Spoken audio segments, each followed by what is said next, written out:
Guys, before I get this video started, I just want to warn you, don't do anything you're about to see me do, because I do some pretty stupid things and I really could have burned my vehicle to the ground. I could have burned this entire shop to the ground. Play it safe. Don't do what I do in this video. For the love of God, please don't do what I do in this video. What's going on, guys? Welcome back to TorquePowerVideo. Today we got the Isuzu Rodeo in the shop, and I'm trying to get a handle on why this thing is running so awfully rich. If you run this thing more than about 5 minutes, it just runs so rich that it fouls the plugs out.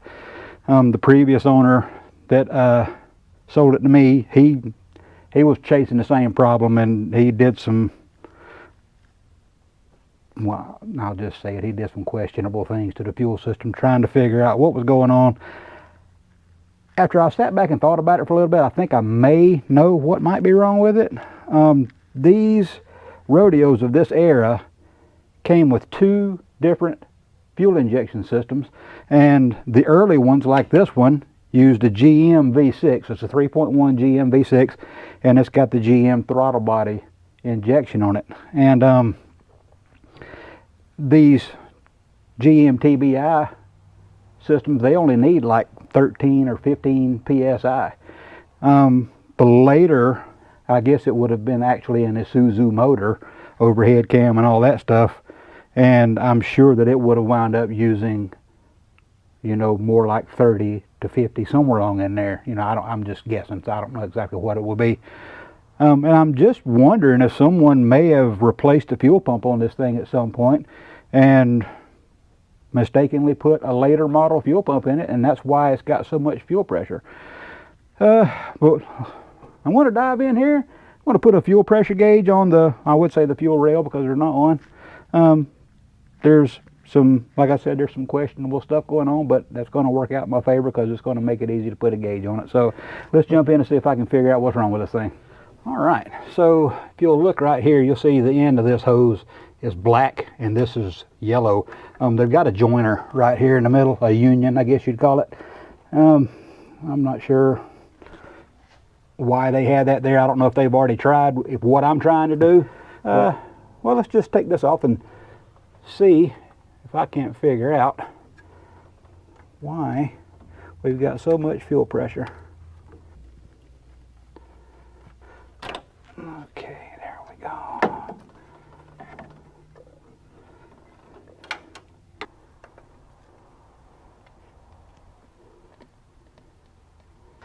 I guess I can put this back on there for now. Wow. If you haven't been following along with this little project here, I'm going to be taking this thing up to Carolina Crawlers and enter it in their budget racing series. It's pretty cool. You pay 25 bucks, you get in there. I mean, there's no payout on this level. They do have payouts for their more serious races, but this one's just for trophies, and which is fine with me. I'm not really a super duper competitive type person. I just want to get out there and have some fun. So, well, there we go. So, if you got a cheap vehicle that you don't care nothing about, bring it out there. Have some fun with it. All right, we'll slip a hose clamp on this side. This fuel pressure system tester I've got has got this little, oh goodness, got a T-fit, and you can stick in there in a line if you don't have one of the Schrader valves.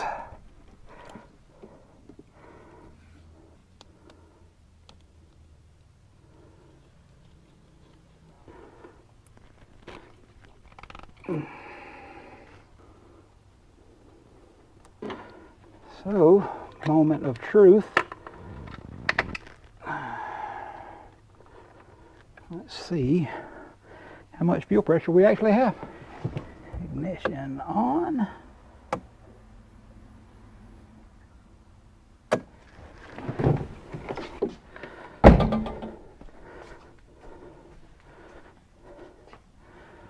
Well, shoot.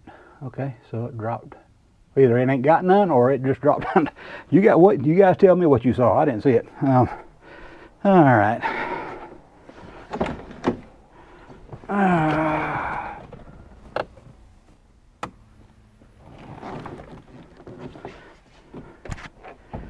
Am I getting anything?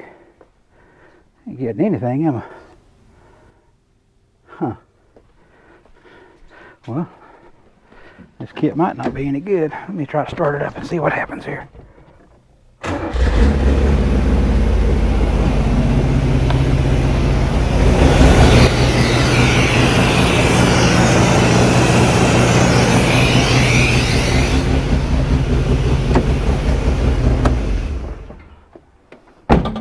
Okay, I saw a little over 20 psi there. Well, that's a little bit inconclusive there. I don't even know if you guys could see that. If there was a glare on it there, it was reading a little bit above 20 psi. I'm going to pinch off this return, which may not be a good idea because, well, I'll tell you what, let me put a clamp on that one, because right now there's nothing but a zip tie on there. So let's take this off.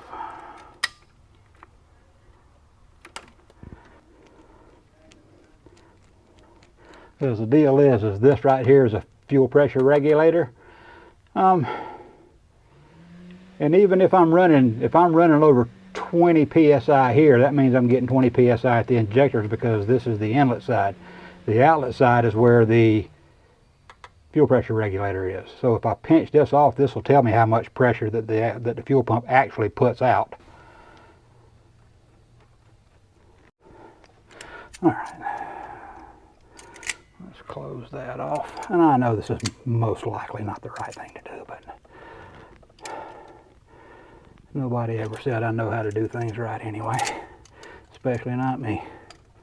So let me pinch that off and we'll see how much pressure we've got.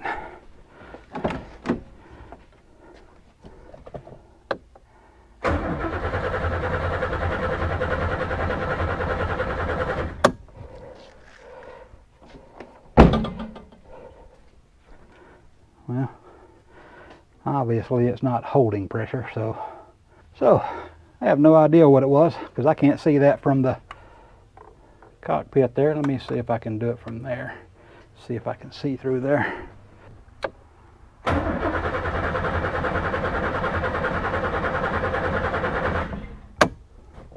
Doesn't look like it's doing anything.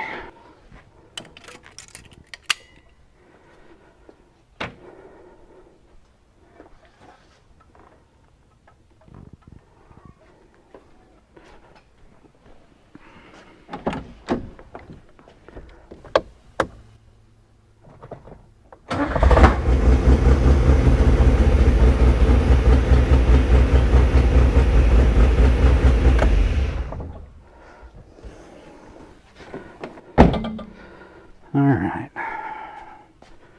same thing pretty much. Getting above 20 psi, which is too high. It's kind of funny, because whenever I closed off the return, it didn't read anything. So I wonder if it was just spraying way too much. It'd be nice if I had somebody else here to watch with me, but I mean, I don't have anybody handy right now. So I'm going to clamp this off, and I'm going to see how much pressure the pump is putting out up to this, just to see. All right, let's see what that does. Probably nothing.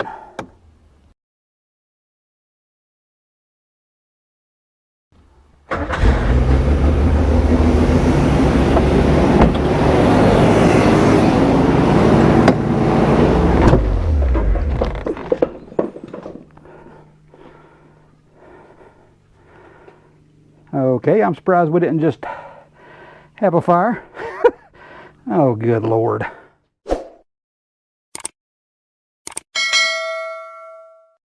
So 70 psi is entirely too much fuel pressure for this system. I looked online and I found the application for 91 and 92 only in the Rodeo. So I guess those are the only 2 years that maybe they have come with the GM V6. It did list Troopers, which I know they came with a 2.8 V6 for several years. So it would have been the proper fuel pump for that application. And I think the Amigo may have also come with this setup, you know, for a limited time. But anyway, I've got to order that. I don't have it here with me, so what I'm going to do is I'm just going to go ahead and get this thing up in the air, drop the fuel tank, and get it ready to put the new pump in whenever it does come in. So let's get to doing that.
Alright guys, gas tank's out.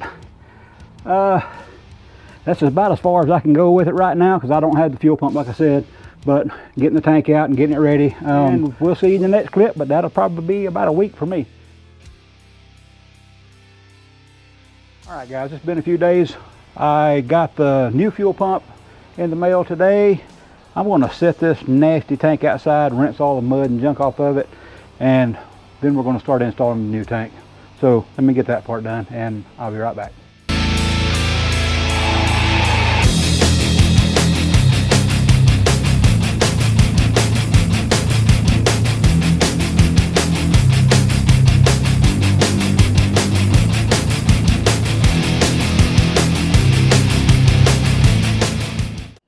Alright, got a tank cleaned off, and judging by it, this thing definitely looks like it's been from another tank because it's not even sitting flat on the tank. So let's get this self tappers. Oh, that's great.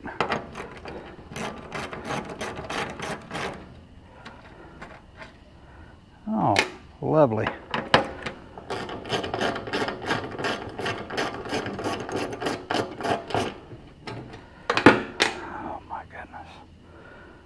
And if you guys have been following along with this build, you'll see this yellow fuel line. This looks like AC line stuff, or AC gauge line stuff. It's run from the back all the way to the front. Whoever this guy was trying to figure out what was going on with the fuel system. I thought there was a clog in the line somewhere that was causing the excess back pressure, but looking at that fuel gauge earlier in the video, 70 psi, it's just the wrong pump, and that's all there is to it. I guess I'm just going to have to get creative with putting the new pump in there. This is some off-brand pump. We'll get it out here in just a few minutes, but it's got solder joints inside where they could touch. Well, that's not safe in a fuel tank, I would imagine. I'm not sure if you guys can make this out on camera or not, but a lot of these holes are really messed up. This one here has a screw broke off down in there. It looks like it's got 2 screws wrung off right there, right side by side. Oh brother, so I'm going to have to figure out what to do as far as fixing this thing. I can't be grinding on it because I mean it's got gas fumes in it, but I don't know, I might have to figure something out.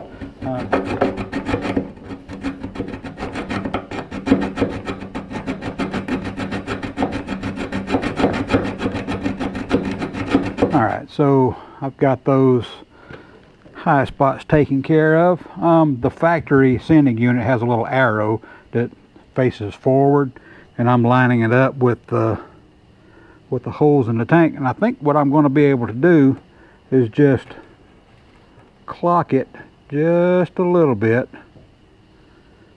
and then I should be able to just re-drill my holes, drill them and tap them for the replacement screws that actually came with the kit. They look like M5s to me, but I think I should be able to re-drill those and tap them for the M5s, and we should be able to put the tank back in the Rodeo, and hopefully this thing will run normally.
Hey guys, if you like the content, if you want to help support the channel, I have my first official merch for the channel. I have a 3-inch TorquePowerVideo logo sticker, and I have a 6-inch Don't Be Scared, it's only sheet metal sticker with my logo on the end. I'm selling them 2 for $5, 5 for $10. That includes postage to the lower 48 states. If you like the content, help support the channel, and I really appreciate it. Alright guys, we got the tank back in. I went ahead and replaced all of the rubber fuel lines, blew out all of the factory hard lines, make sure there was no trash or garbage in there. Got the fuel filter put back in its mount. Yes, that's a zip tie, but the bolt is broken off there. So got rid of all this janky AC gauge line stuff. At least that's what it looked like to me. So let's go up top and see what we got there. Alright, I came up under the hood and I found the original ends to the fuel lines, and the throttle body. If you guys will remember, the return line had a bunch of white goopy stuff all over it. I think that was like a two-part epoxy or something like that was mixed up, and the reason why it was there was because the threads are stripped out on that fitting. I figured that out the hard way because I tried to take this fitting off yesterday to cut the end of this steel pipe off, and it wound up cracking it, and it just all went everywhere. So use some of that gas oil stuff that Derek uses on Bi-Script Garage. I cut the end of that steel pipe off so I could just slip a piece of hose straight on there, and went ahead and put these two pieces together off the truck, and I went ahead and used that gas oil on the threads for this fitting. Like I said, I've got the piece of hose already attached to it, so I won't have to disturb it. So I can hook that into the return over here, and I can hook my feed over into the feed here, and hopefully this thing will run normally for the first time since I've owned it. But I have to go to the part store to get a little bit more hose, and I have to go to the hardware store to get a couple of barb union fittings for the hoses. So I'll go ahead and do that, get this thing fixed up, and hopefully this thing's going to run.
Those injectors are just bone dry. It's like I'm not getting any fuel now. I did have this thing started up just a while ago, and it seemed to run a lot better. Then I shut it off, and now it won't restart. So seems like I can hear the pump run whenever I turn the ignition on.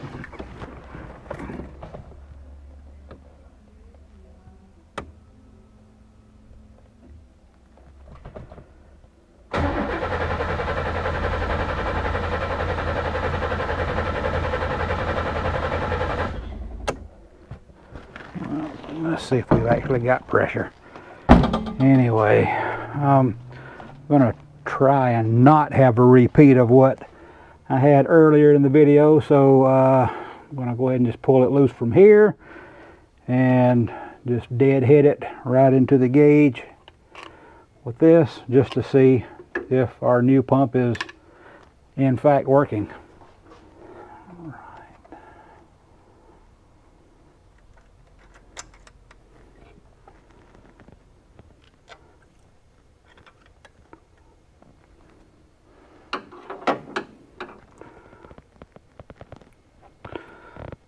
Well, I've definitely got fuel up there.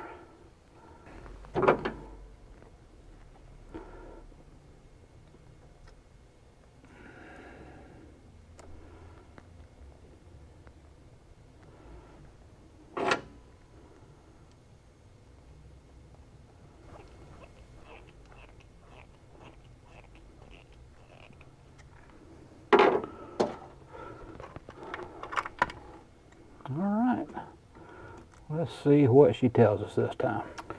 I'll tell you what, I'm going to play it safe, and I am going to turn this thing to where I can see it from the inside of the truck. Okay.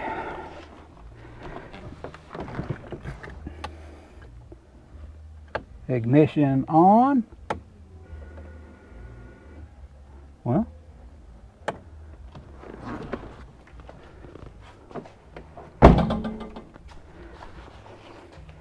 it has fuel pressure,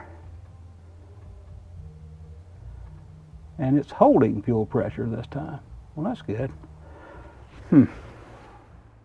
All right, guys, something's going on with the injectors. The injectors aren't firing. We've got plenty of fuel, got plenty of fuel pressure. It's been about 10 minutes now, and we're still sitting on about somewhere between 14 and 15 psi. So the fuel system is good. It's just not putting the fuel into the motor for whatever reason. Not sure. I got to figure that out. I hope it's not a computer issue, because I'm just going to be honest with you. If it's a 30-plus-year-old computer problem, I'm probably just going to put a carburetor on this thing and be done with it. But anyway, I'm going to call it for this video. It's 4th of July. Neighbors are starting to crank their music up, so it's going to be a lot of background noise, but you know what? They're going to have fun, you know, and I think I'm going to go have some fun too. I don't know what to say, guys. This is kicking my butt. It is kicking my butt, but I'll get it figured out. But so I hope you guys will tune in for the next episode of this thing and see if we can finally get it figured out. And if any of you guys have any suggestions out there, just throw them down in the comment section, please. I love reading comments. I love replying to all the comments. It's pretty cool interacting with everybody out there. So if you would, drop me a comment, drop me a like, hit the subscribe button. But until then, we'll see you next time.